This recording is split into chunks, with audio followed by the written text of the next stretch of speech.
Happy Friday, my friends. Today we're doing Fun Friday, and I'm reading one of our favorite books that we had before we left school.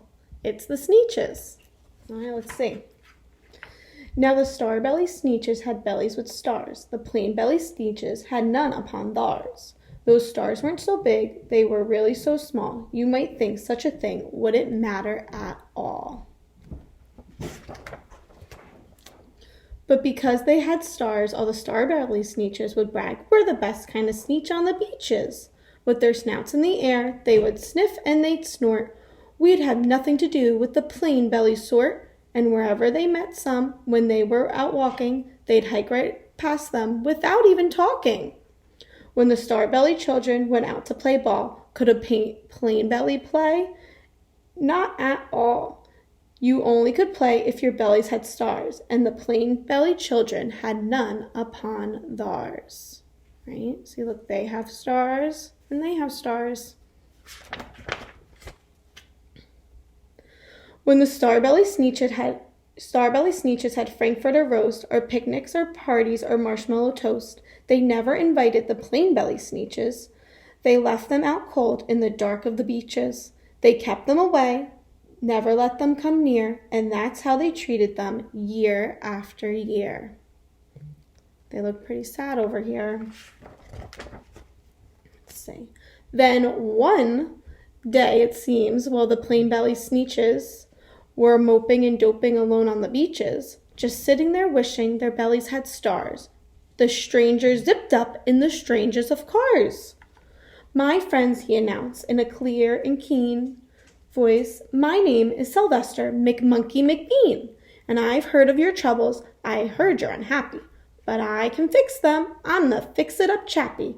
I've come here to help you. I have what you need, and my prices are low, and I work at great speed, and my work is 100% guaranteed." Then quickly, Sylvester McMonkey McBean put together a very particular machine, and he said, "You want stars like the star-belly Sneetch? My friend, you can have them for $3 each. Just pay me your money and hop right aboard."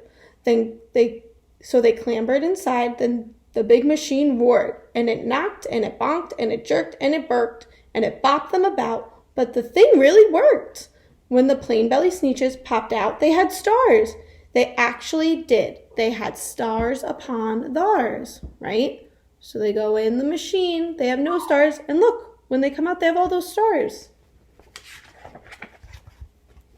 Then they yelled at the ones who had stars at the start, "We're exactly like you. You can't tell us apart. We're all just the same now, you snooty old smarties. And now we can go to your Frankfurter parties." "Good grief," groaned the ones who had stars at first. "We're still the best Sneetches, and they are the worst. But now, how in the world will we know," they all frowned, "if which is what and the other way round?" Right, so now they all have stars. Then up came McBean with a very sly wink. He said, "Things are not quite as bad as you think. So you don't know who's who. That is perfectly true. But come with me, friends. Do you know what I'll do? I'll make you again the best Sneetches on the beaches, and it will cost you $10 eaches." Let's see. "Belly stars are no longer in style," said McBean. "What you need is a trip through my star-off machine. This wondrous contraption will take off your stars so you won't look like Sneetches who have them on theirs." And that handy machine, working very precisely, removed all the stars from their tummies quite nicely. Right? So in this machine, they have stars. When they come out, no stars. Then with their snoots in the air, they paraded about, and they opened their beaks, and they let out a shout. "We know who is who, now there's no doubt.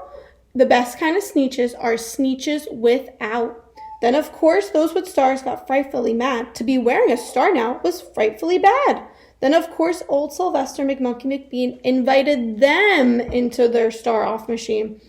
And then, of course, from then on, as you probably guess, things really got into a horrible mess. All the rest of that day, on those wild screaming beaches, the fix-it-up chappie kept fixing up Sneetches. Off again, on again, in again, out again. Throughout the machines, they raced around and about again, changing their stars every minute or two. They kept paying money, they kept running through, until neither the plane nor the star bellies knew whether this one was that one, or that one was this one, or which one was what one, or what one was who. Right? So look at all these lines to go in and out of all those machines.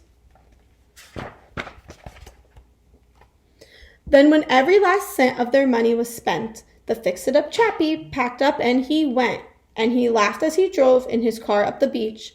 They never will learn, you can't teach a Sneetch. Right, look, he has all their money now. But McBean was quite wrong, I'm quite happy to say, that the Sneetches got really smart on that day, and that they decided that Sneetches are Sneetches, and no kind of Sneetch is the best on the beaches.